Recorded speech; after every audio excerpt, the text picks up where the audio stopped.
So the stage is all yours. As I always say, Chennai is a very musical city. It has been a musical city from inception. From the time that the English came here, we have records of how music and dance was very much an integral part of the lives of the rich and the well-to-do. And the common people had their own versions of music, all of which were being practiced in this city very regularly. Initially, the city was populated by the British in a small number, Indians in a large number, and we didn't have a ruler. This is one of the first cities of India which didn't have a king. It started off as a commercial enterprise, and therefore the people who really were the ruling class were the translators, the Dubashas, who knew two languages, and they needed to establish themselves as the new royalty. So they began to encourage lots of musicians and dancers to come and settle over here. Every Dubash had a set of musicians and dancers in his retinue. By the 19th century, the era of Dubashas had begun to fade, and the new rich were the professionals, the lawyers, the doctors, the teachers, and they got together to form cultural organizations which they called Sabhas. So the first Sabha begins in the 1880s. It was known as the Bhakti Marga Prasanga Sabha. And it used to operate, they didn't have a venue, they didn't have auditoriums like we have today. So they operated out of temples, the houses of the rich, out of public locations where the people used to gather, and school buildings. So the Pachepa school, which is on NSC Bose Road, was one of the first locations where Sabhas used to meet regularly. The Hindu Theological School was the other location. Tondai Mandalam Thuluva Vellalar School also was a location. So these were all places where music programs used to be held. Then, when the British began building public structures like the University Senate House, Victoria Public Hall, Gokhale Hall built by the Indians, particularly the freedom fighters, the patriots, these became new locations. The Young Men's Christian Association, today it's very difficult to imagine, particularly the blind Bhakt variety will not like it if I say that YMCA was a place where Carnatic music flourished. Or for that matter, the St. Mary's Parish Hall in Armenian Street was a place where Carnatic concerts were held. But that is the truth. Those were all the locations where plenty of Carnatic music, Rama, Krishna, Govinda, Ganesha, everything was happening, while behind some service must have been going on and candles were being lit for St. Anthony and stuff. People lived in far easier and fluider times at that time. Now, in 1927, the Congress Party came to hold its annual conference in Madras. The only time of the year when the weather is good is in December. And this is when all the conferences used to happen in the city, particularly in an era when there was no air conditioning. The British masters used to go to the hills between the months of April and October. And so social activities would wind down at that time, and then again they would pick up in October, and then they would carry on till March.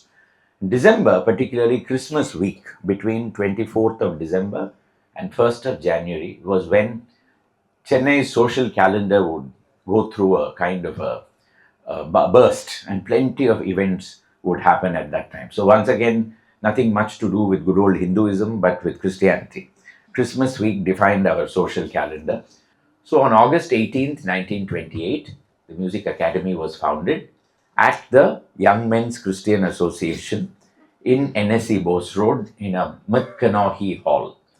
And C.P. Ramaswamy Iyer, who, if you threw a stone, he would have inaugurated every Sabha in this city. Had he lived longer, he would have inaugurated them even more. But he practically inaugurated every Sabha. He inaugurated Music Academy as well. Roughly the same speech he gave everywhere. And even now, those who inaugurate Sabhas give the same speeches. They don't give anything very different. It's just that he knew how to pronounce the words, whereas chief guests these days know even less. So they don't even know why they've come. They read all the names only there in front of the audience. They struggle. See, Tyagaraja is a very easy name to pronounce. But try Muthuswami Dikshita. So most of these chief guests will breeze through Tyagaraja, then they'll mut. And then they'll pass over to Shama Shastri. They rarely ever pronounce Muthuswami Dikshita. So this is how the season inaugurations happen, but let's not get into that. The Music Academy decided that every December it would hold what it would consider as a showcase for Carnatic music. 1 week of concerts in the evening. In the morning there would be discussion. Academy at that time was a very struggling young body, and so it held all its performances in the open air. Behind the Ripon building, there was a vast garden called My Lady's Garden and People's Park. So, for the first 5 years, that is where the Music Academy's concerts used to happen between 1928 and 1936. It was held over there behind the Ripon buildings, and the surrounding ambience was very quiet. No heavy vehicles going around, no cell phones ringing, etc., etc. So it was possible to have concerts in the open air. Now, the academy was run by Tanjavur Brahmin Mamas and Mudalyars, and so they considered everybody else to be inferior to them. And so the Telugus and the Kannadigas felt very slighted by this, and rightfully so. Both of them felt it was rightfully so. The Music Academy felt that it was right that they should feel slighted because slighting was our main activity. And the Telugus and the Kannadigas also felt rightfully very slighted because they had every reason to feel slighted. And the academy then, because it was alienating a section of its people, they all got together and founded a rival organization in 1931 called the Indian Fine Arts Society. And the Indian Fine Arts Society said that what you do, we will do even better. And so if you're going to have a series of programs between December 24th and January 1st, we will also do the same.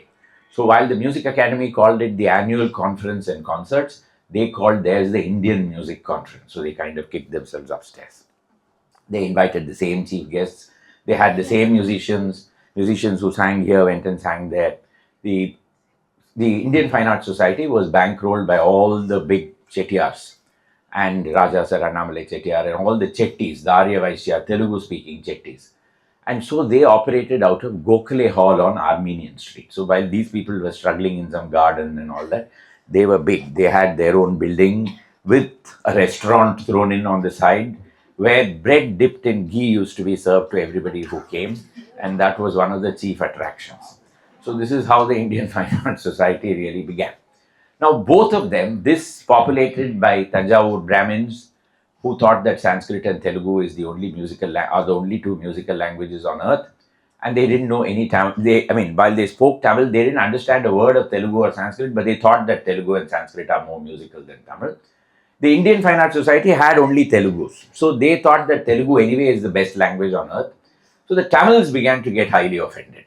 So in 1939, there began what was called the Tamil Song Movement. We call it today the Tamil Isai Movement, but it was known as the Tamil Song Movement.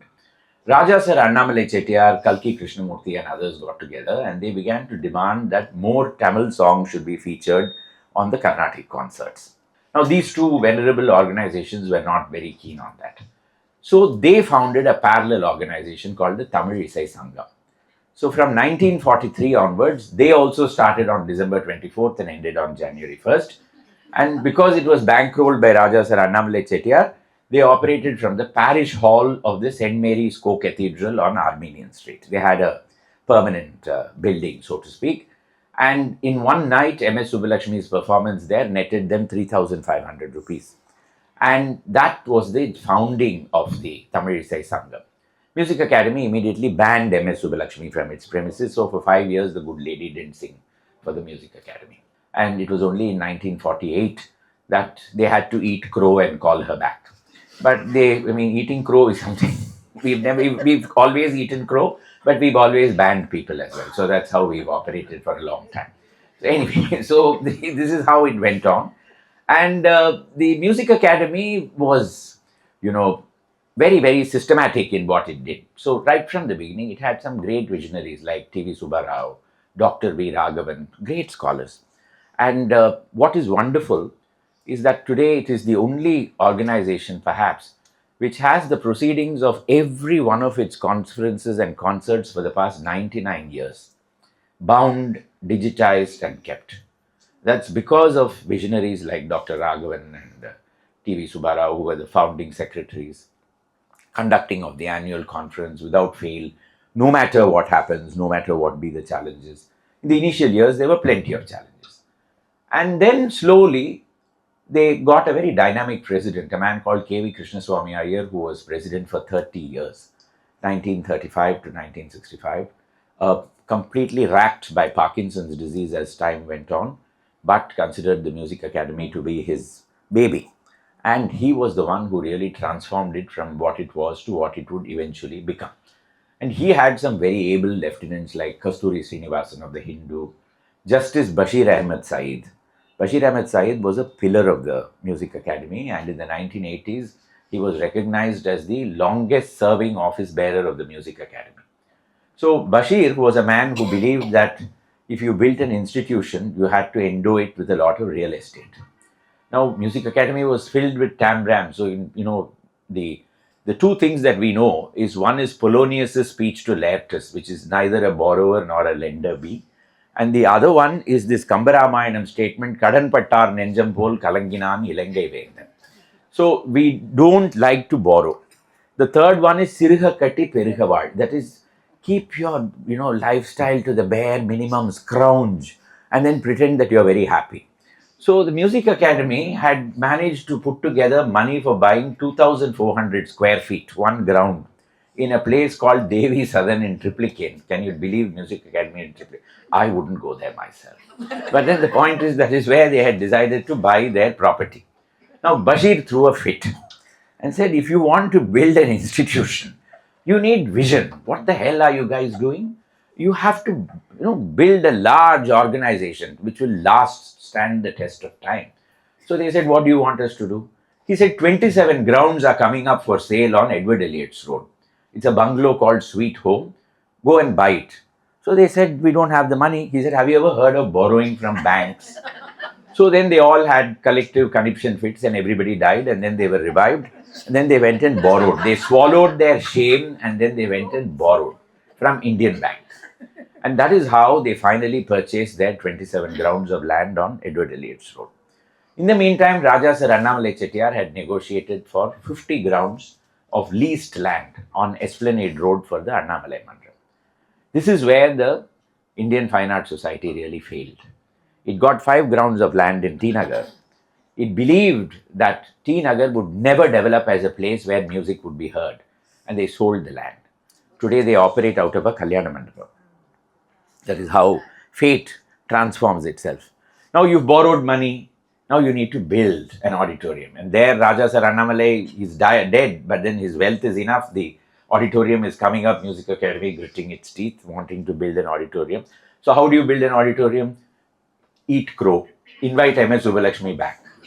So 2 women actually contributed to the financial well-being of the Music Academy. One is MS Subbulakshmi, the other is Kumari Kamala, who died just last week at the age of 92. These were the 2 people who gave any number of fundraising performances and collected money for the Music Academy. And that is how the Academy, Jawaharlal Nehru himself came down. It was a world-class auditorium in its time, still remains an outstanding auditorium. And that was constructed between 1955 and 1962. Now, in 43, going back to the height of the Tamilisai crisis, we've kicked out every musician whom we didn't like. And there they were all singing Tamil songs which we didn't like either. Now, how do we get back our popularity? We are steadily losing ground. So the Second World War has broken out. The government is refusing permission for the academy to operate from gardens and compounds and all that. So they move into the university Senate House. There the acoustics are very bad. So sacking is put on all the windows so that the echo is absorbed. Next thing is there is no public transport on the Marina Beach. So public transport is organized for taking people from the Sabhas back home. Thirdly, there is no restaurant on the beach, vegetarian food. That is how canteens are born. So in 1940, the first Sabha canteen is born in the Senate House when Ambi's Cafe of Broadway is brought and asked to cater to the Music Academy patrons. This idea is so good that the Indian Fine Arts Society copies it. Thereafter, every Sabha copies the idea of a canteen. From 40, those musicians become the Sangeeta Kalanidhis. And thereafter, all their photographs you see in a kind of gallery around the Music Academy. For a long time, the dancers were kept above the urinals, but then they didn't like it. So we've now moved them to more respectable positions in the academy. And so these photographs keep moving depending upon who has objected to what. And sometimes some people want to return their award, so their photographs are taken away. So it's a very dynamic, list of people whom you see on the academy walls. The canteens so have a long history by themselves, but I'm not getting into it. Between 43 and 1975-76, there were only three organizations organizing the December Music Festival.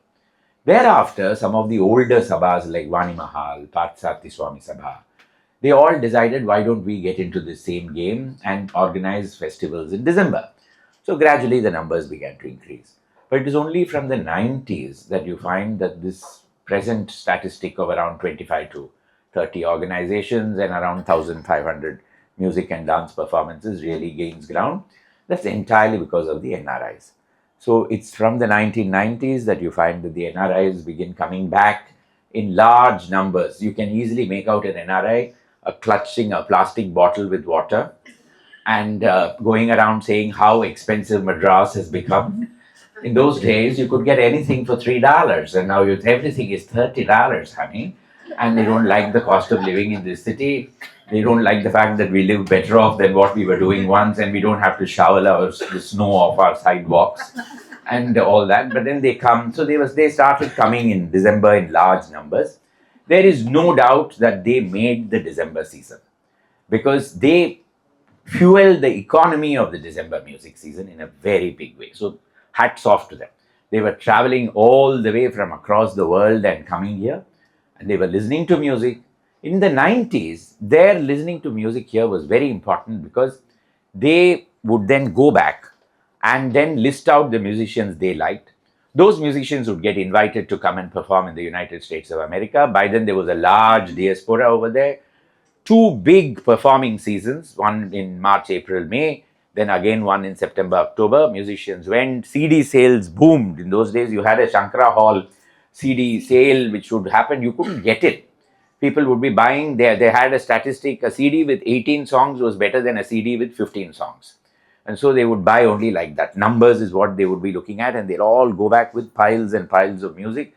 That was really Carnatic music's second golden age, the 1990s.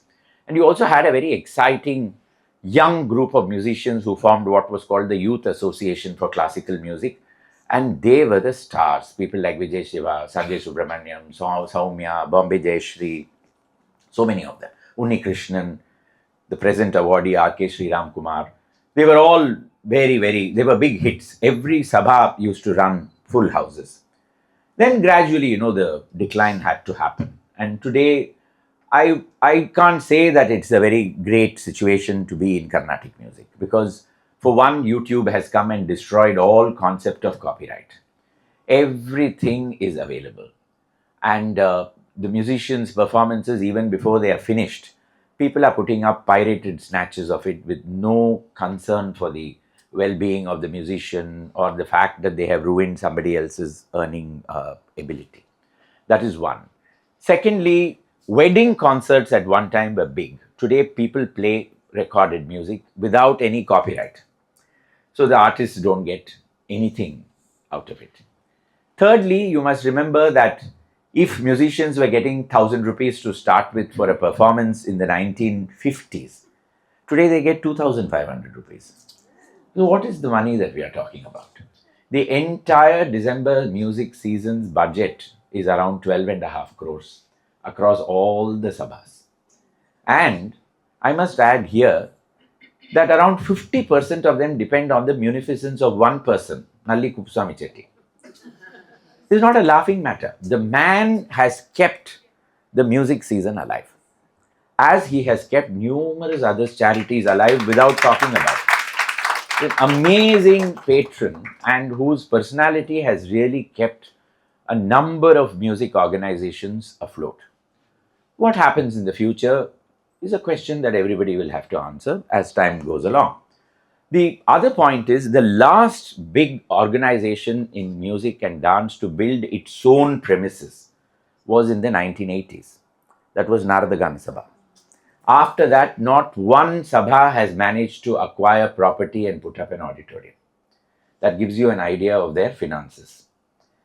The ticket sales, 25% of a season's economics runs on ticket sales, 75% on sponsorship. So if there is an economic recession in any one year, Or if advertisers begin to realize that the season is only attracting a dwindling, aging audience, what happens in such a situation? These are all questions that people need to answer, particularly the audiences need to answer. There's a very unfortunate trend in Carnatic music that people who don't know anything about Carnatic music have come in to socially reform Carnatic music. Everybody and his uncle thinks he's got only one profession, which is to comment on how it is populated by only one community. They think that though that community did it by throwing out every other community. What they don't realize is even within that community, only 2% of the people probably are core dedicated listeners. And that number itself is dwindling. Even in America, the next generation is not very interested in the Carnatic music. It's only that generation which missed out on the music that went back and invited people to come. So if this trend were to continue, how many youngsters will take to this art form? Even today, many of them have a day job and then take to performing in the evening. And that shows, right? From a full-time musician to a part-time musician, it's a very hard profession. One performance is enough to make or break your reputation. So if you've had a bad day in office, if you haven't practiced enough, and if you come and put up a mediocre performance, audiences walk away. They are not going to come back the next day or for the next performance. So, and at the same time, Carnatic music has got this fixation that if you are a good artist, you have to be poor. So the audiences like to come in BMWs and Mercedes Benzes and all that. But if an artist comes in a car, அவருக்கு ரொம்ப கமர்ஷியலாக போயிட்டார். இந்த மாதிரி அவரோட art இப்போ அந்த மாதிரி இல்லை. See, they also have aspirations, right? They have families to run. They have not come to this profession because they don't have any other profession. They took to it with a passion. Like any performing art, it's got a very small percentage of success. There is no doubt about it. But it must have the wherewithal to keep encouraging youngsters to come. Otherwise, it will become like cinema. Or Tamil theatre for that matter, which has been in the doldrums for ever since we remember. So these are all the problems that beset the December music season. I can't say we have come up with answers, but we are trying. And, we are trying to attract more and more youngsters to come, to attend performances, to try to make it open to people and things like that. Hopefully, it will continue to exist. At this point of time, I'm a very pessimistic person myself. So I give it another 20 years. But I'll be the happiest if it goes on for another century at this very moment.